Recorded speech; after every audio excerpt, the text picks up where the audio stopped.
kelompok 6 yang akan membahas mengenai bab 8 dan juga bab 4, yaitu sumber daya manusia dalam Islam dan pembangunan ekonomi dalam perspektif Islam. Dalam modul ekonomi pembangunan Islam.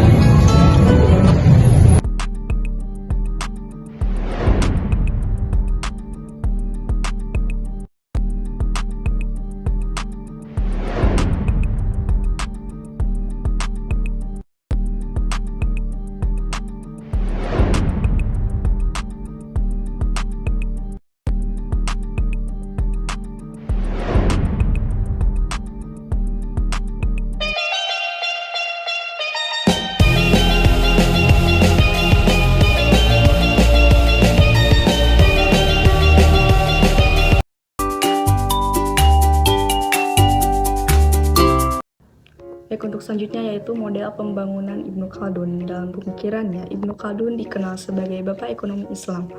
Konsep-konsepnya tidak hanya bersifat teoritis, melainkan juga ada yang bersifat konseptual. Ibnu Khaldun mengambil basis keilmuannya dari pengalaman langsung dengan masyarakat. Konsep-konsepnya mencakup elemen-elemen konseptual yang memengaruhi sistem masyarakat. Nah, salah satunya model pembangunan Asyatibi. Model ini diambil dari konsep makosid syariah yang merupakan tujuan ekonomi Islam.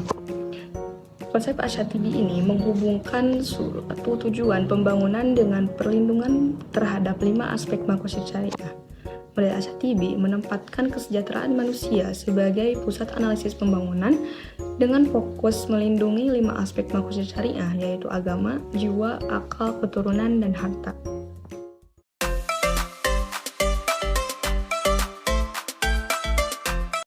Baik, yang berikutnya adalah orientasi pembangunan dalam Islam. Yang pertama ada orientasi people-centered, yaitu mengutamakan kepentingan manusia. Yang kedua ada orientasi maslahah, yaitu melanjutkan fokus pada kepentingan yang pertama, yaitu people-centered. Sementara yang ketiga, yaitu falah, adalah mengejar kemenangan hakiki dalam konteks dunia dan akhirat. Yang berikutnya ada ruang lingkup pembangunan dalam Islam. Objek pembangunan mencangkup manusia, makhluk hidup lain, dan lingkungan. Umar Chapra menekankan pentingnya model pembangunan yang merangkul semua ini berdasarkan masyakid syariah. Yang selanjutnya ada tujuan pembangunan dalam Islam. Tujuan pembangunan ini mencangkup pemenuhan kebutuhan dasar, peningkatan kapabilitas, keberlangsungan hidup jangka panjang, dan pengembangan spiritualitas sesuai dengan prinsip falah dan kemenangan hakiki.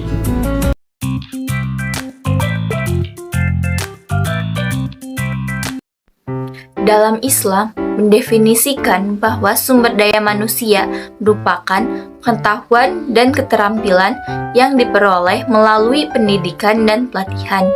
Modal sumber daya manusia juga merupakan hasil investasi yang dilakukan secara sengaja untuk mendapatkan hasil. Definisi menjelaskan bahwa sumber daya manusia yang diperoleh melalui pendidikan dan pelatihan formal akan meningkatkan bakat produktif dan keterampilan yang diperlukan dalam pembangunan ekonomi.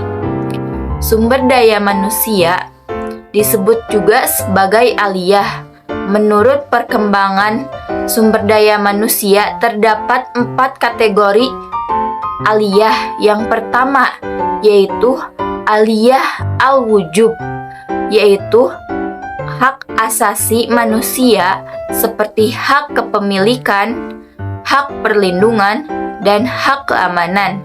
Yang kedua yaitu aliyah al-ada'a al-nakisyah, yaitu kemampuan atau kecakapan yang diperoleh sejalannya dengan bertambahnya usia seseorang untuk melakukan tugas-tugas tertentu.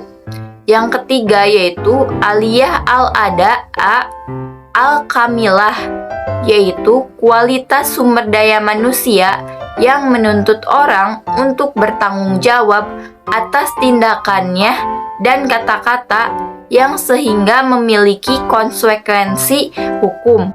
Yang keempat yaitu aliyah al-ada, mencakup semua aset manusia yang terdiri dari barang-barang seperti sifat manusia, keterampilan kerja, sikap belajar, dan stok pengetahuan.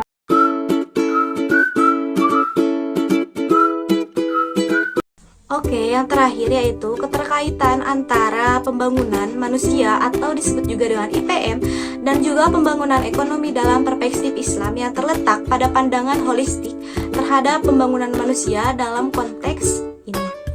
Pembangunan ekonomi itu tidak hanya dilihat dari aspek pendapatan per kapita saja, tetapi juga dilihat dari dimensi kesehatan, dimensi pendidikan, dan juga aspek spiritualitas. Ada beberapa keterkaitan yang dapat diidentifikasi. Yang pertama yaitu dimensi kesehatan dan juga dimensi pendidikan. IPM dan pembangunan ekonomi mencakup indikator kesehatan serta pendidikan yang menekankan pentingnya akses terhadap pelayanan kesehatan dan juga pendidikan dalam mengukur pembangunan manusia. Pembangunan ekonomi itu khususnya dalam perspektif Islam juga dapat memperhatikan aspek ini sebagai investasi dalam sumber daya manusia yang mencakup kesejahteraan fisik dan juga kesejahteraan mental. Yang kedua yaitu pengembangan sumber daya manusia atau SDM.